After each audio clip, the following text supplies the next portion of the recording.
Bayangkan bumi 4,6 miliar tahun yang lalu. Bukan sebagai planet, tapi sebagai awan debu dan gas yang berputar-putar.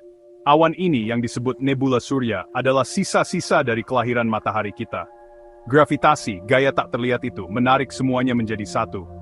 Butiran debu menggumpal, membentuk benda yang semakin besar. Selama jutaan tahun, penggumpalan ini menciptakan bumi. Tapi bumi purba tidak seperti rumah kita saat ini. Itu adalah bola cair yang panas, terus-menerus dibombardir oleh asteroid dan komet. Periode panas dan kekacauan yang hebat inilah, mengapa kita memiliki sangat sedikit batuan dari tahap awal sejarah bumi ini.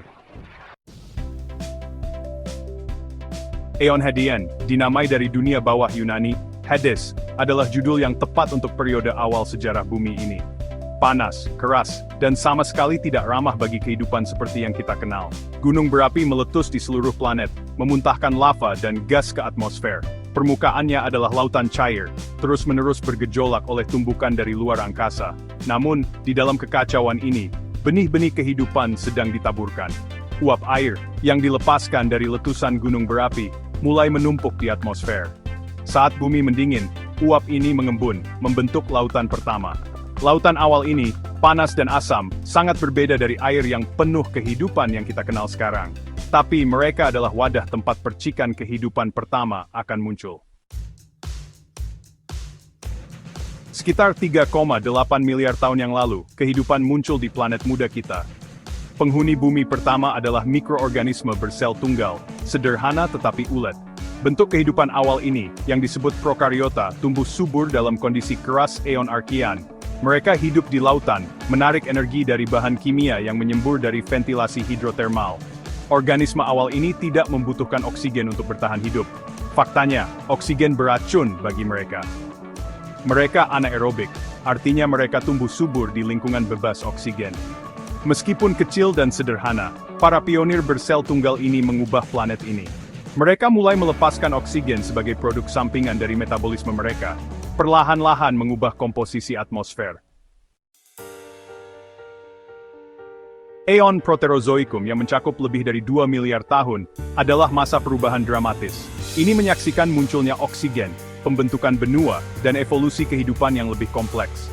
Cyanobacteria, sejenis bakteri yang mampu berfotosintesis, tersebar luas. Organisme kecil ini menggunakan sinar matahari, air, dan karbon dioksida untuk menciptakan energi, melepaskan oksigen sebagai produk sampingan. Peristiwa oksidasi besar ini berdampak besar pada planet ini. Oksigen, yang dulunya merupakan racun bagi kehidupan awal, menjadi komponen penting atmosfer. Peningkatan oksigen memungkinkan evolusi bentuk kehidupan yang lebih kompleks, termasuk sel eukariotik pertama, yang memiliki nukleus yang berisi DNA mereka. Sel-sel ini pada akhirnya akan memunculkan semua tumbuhan dan hewan. Bagian 5, Ledakan Kambrium, kehidupan menemukan alurnya. Sekitar 540 juta tahun yang lalu, kehidupan di bumi mengalami periode diversifikasi yang cepat yang dikenal sebagai ledakan Kambrium. Dalam waktu yang relatif singkat, serangkaian bentuk kehidupan baru yang mempesona berevolusi.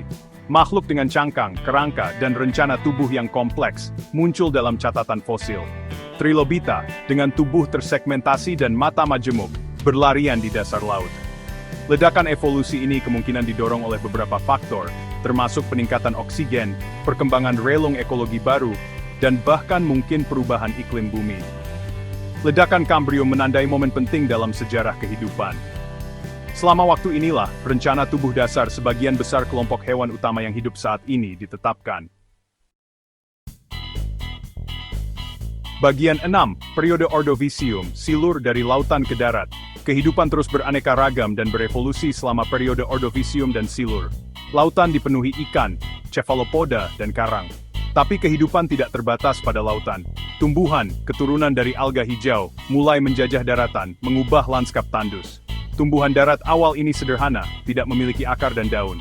Tetapi mereka memainkan peran penting dalam menciptakan kondisi yang diperlukan bagi kehidupan hewan untuk mengikutinya.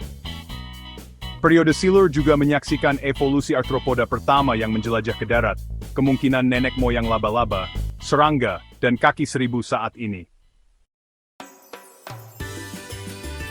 Bagian 7 periode Devonian, zaman ikan, dan hutan. Periode Devonian sering disebut zaman ikan karena alasan yang bagus. Ikan mengalami diversifikasi besar-besaran, berkembang menjadi berbagai bentuk dan ukuran. Hiu, pari, dan ikan bersirip lobus, beberapa di antaranya akhirnya akan memunculkan amfibi, berpatroli di lautan Devonian. Di darat, tumbuhan sedang mengalami evolusinya sendiri. Hutan, yang terdiri dari pakis, ekor kuda, dan lumut gada raksasa, menutupi daratan, menciptakan habitat baru bagi kehidupan hewan. Amfibi pertama, keturunan ikan bersirip lobus, mulai menjelajah ke darat, memanfaatkan sumber makanan baru dan kurangnya predator. Bagian 8, periode karbon, serangga raksasa dan hutan rawa. Selama periode karbon, hutan rawa yang luas menutupi sebagian besar daratan. Pakis raksasa, ekor kuda, dan lumut gada menciptakan atmosfer yang lembab dan kaya oksigen. Kelimpahan oksigen ini memungkinkan serangga tumbuh menjadi ukuran yang sangat besar. Capung dengan lebar sayap lebih dari 2 kaki terbang di udara, sementara kaki 1000 raksasa merayap di lantai hutan. Hutan karbon tidak hanya rumah bagi serangga raksasa, tetapi juga bagi nenek moyang reptil. Reptil awal ini, dengan kulit bersisik dan telur amniotik, lebih beradaptasi dengan kehidupan di darat daripada amfibi.